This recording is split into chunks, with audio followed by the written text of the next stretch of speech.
Well, here are the pictures that you sent in. We start with this one showing a man said to be walking by when a live electric wire fell on him. He's said to have died immediately. There are no details of the location and the time of the incident. And from Gwagwalada in Abuja, the nation's capital, we have this image of students writing the United Tertiary Examination Matriculation Examination, having to queue in the sun for hours before starting the examination. Our eyewitness reporter is calling on the examination body to make adequate preparations to make the students write the exams in a more conducive environment. And we have this photo from Uvie in Delta State, where residents are said to be staging a peaceful protest over an alleged discrimination against them in a recruitment exercise going on there. And finally, from Shagamu in Ogun State, we have this photo where motorists are said to be on a standstill due to a huge traffic congestion on the Shagamu-Lagos Expressway. Oh, sincerely, thank you for sending these pictures in, and note that you can always report events around you using this platform. Moving on to other stories now. The final push towards the general elections has begun as political parties continue with their rally to garner votes ahead of the polls. Well, the All Progressives Congress, the APC, today held a rally in Port Harcourt, River State, for the South-South zone of the country, and an interactive session thereafter in Lagos. The party's presidential candidate insists that his party remains the best choice for Nigerians in the coming elections. The South-South zonal rally for the All Progressives Congress began with the usual fanfare, with supporters making their presence felt at the Liberty Stadium in Port Harcourt. As speakers took to the podium, a note of optimism of victory at the polls was sounded by the APC South-South chairman. To sweep corruption away, you must bend down. To sweep impunity away, you must bend down. To sweep insecurity away, you must bend down. So it requires some work. The governorship candidate in Rivers State, Dakuku Peterside, and the governor, Chibuike Amechi, also present at the rally, took turns to encourage people to vote for the APC. Our people want a new lease of life. Our people want a new Nigeria that things work, not a Nigeria riddled by corruption, insecurity, hopelessness, and frustration. We believe that amnesty should not be compensation for crime. We will review it as a social welfare program. By proxy of your votes, the next president of the Federal Republic of Nigeria. The presidential candidate of the party reiterates his promises on security, the economy, and on corruption. My president. And in Lagos, he also spends time with some youths, and his message was the same.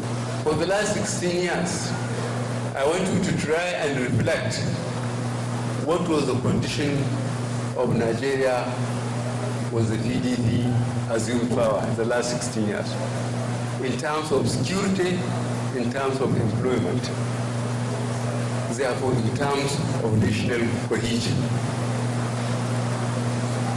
And how much has Nigeria earned within that time? From $140 a barrel for most of the time, over $100 per barrel, to about $60 per barrel now. And what is the strength of the Naira? Then, about 86 Naira to the dollar, now over 220. The PDP has virtually killed this country in 16 years. The evidence is very clear. And for the Lagos State governor, there is need for political parties to draw the line between politics and governance. How many times do you see party colors in front of the White House? and it provokes very serious question about the quality of persons who hold public office. There must be a line. And this is why it is therefore easy to understand the extremes to which institutions of state are being pushed in order to support partisan political causes. This is not the last rally or interactive session to be held. As the countdown to the election continues, one can only expect more campaigning for votes by the APC before the D-Day. The governorship candidate of the All Progressives Grand Alliance in Abia State, Mr. Alex Oti, has appealed to his supporters to remain calm and not retaliate the attack on his campaign train in Ndioru. Mr. Oti, who narrated how the incident occurred to Channels Television, condemned the resort to violence by politicians, saying it is not good for democracy. He also explained how he plans to tackle the issue of development of the state. The aftermath of an attack allegedly carried out by some supporters of the ruling People's Democratic Party in Abia State, which led to the gunshot injuries sustained by this man, who claimed he was just passing by the scene of the fracas. The governorship candidate of the All Progressives Grand Alliance in the state, whose campaign team was at the receiving end of the violence, tells Channels Television that the attack was unprovoked. I had a call that 3 venues where we were supposed to hold town hall meetings, that 2 of them had been invaded by thugs led by the TC chairman, Transition Committee chairman, and the DPO in charge of Ipuano local government. DPO. I had to come out, talk to the people to say, do not retaliate, because we've become very popular in Abia State, and if violence erupts, it is us that are going to lose. But the APGA candidate appears not perturbed as he speaks of his resolve to focus on bringing change to the state, particularly the commercial center of Aba, which he says is in deplorable condition.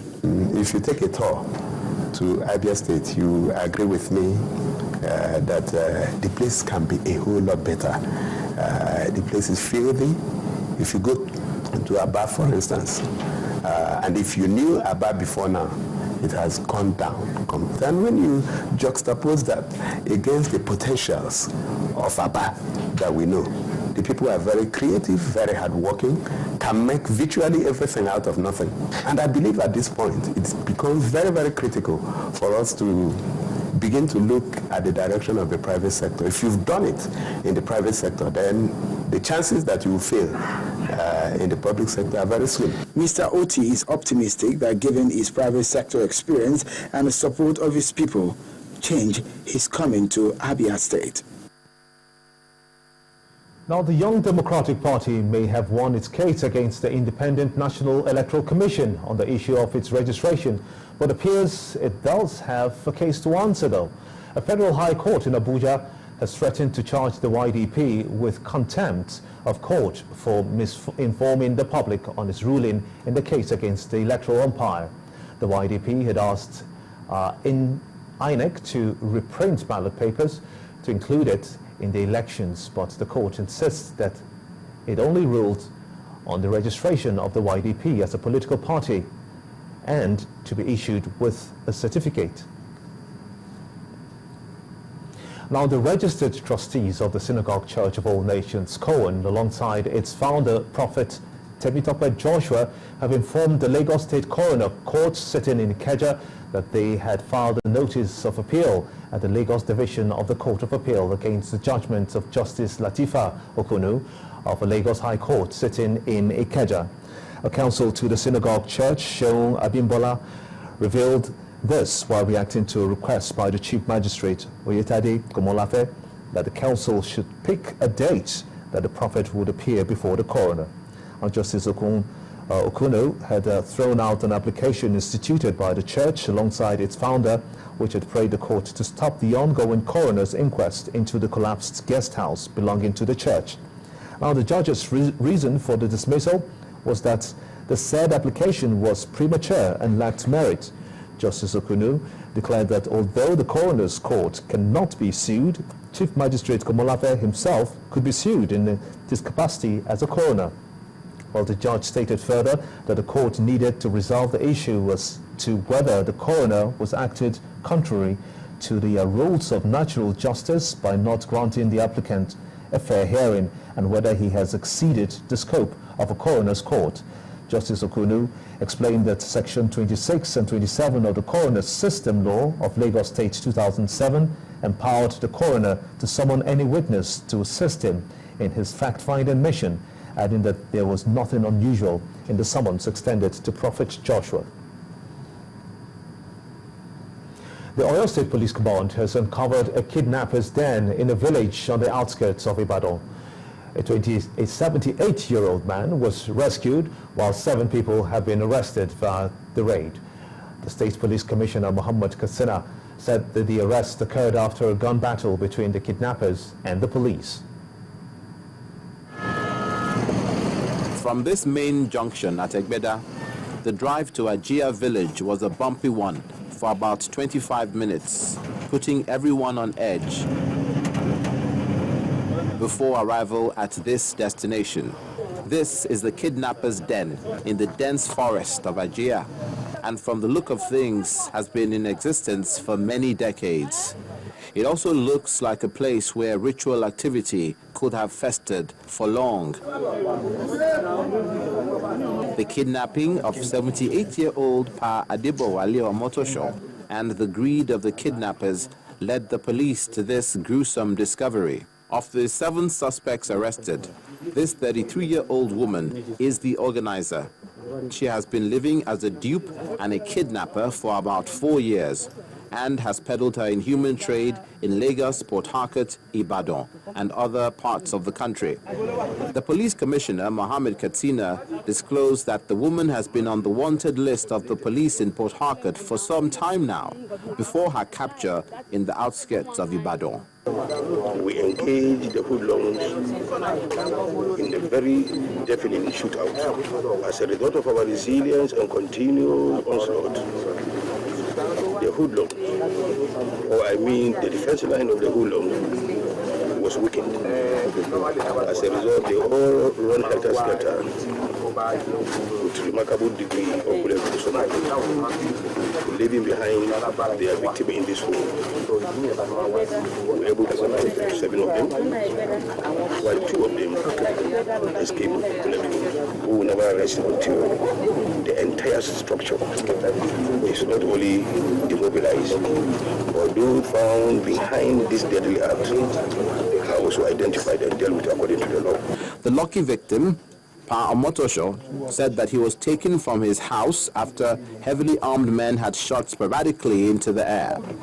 A ransom of $1 million was demanded, after which the family paid the suspects 10 million naira, but they demanded for more, and it was in that process that the police caught them. I just had gunshots, and I quickly locked the door because I didn't know who was shooting, whether the people who put me here were not to come and kill me, or until a gentleman, I think, yes, he said, Baba, I said, yes, he said, we are from South, they'll come out. So I came out of it. Meanwhile, a cache of arms, ammunition, and some cash were recovered from the scene of the crime. When the news at 10 returns, President Goodluck Jonathan hits the closing gong at the Nigerian Stock Exchange. Do join us again.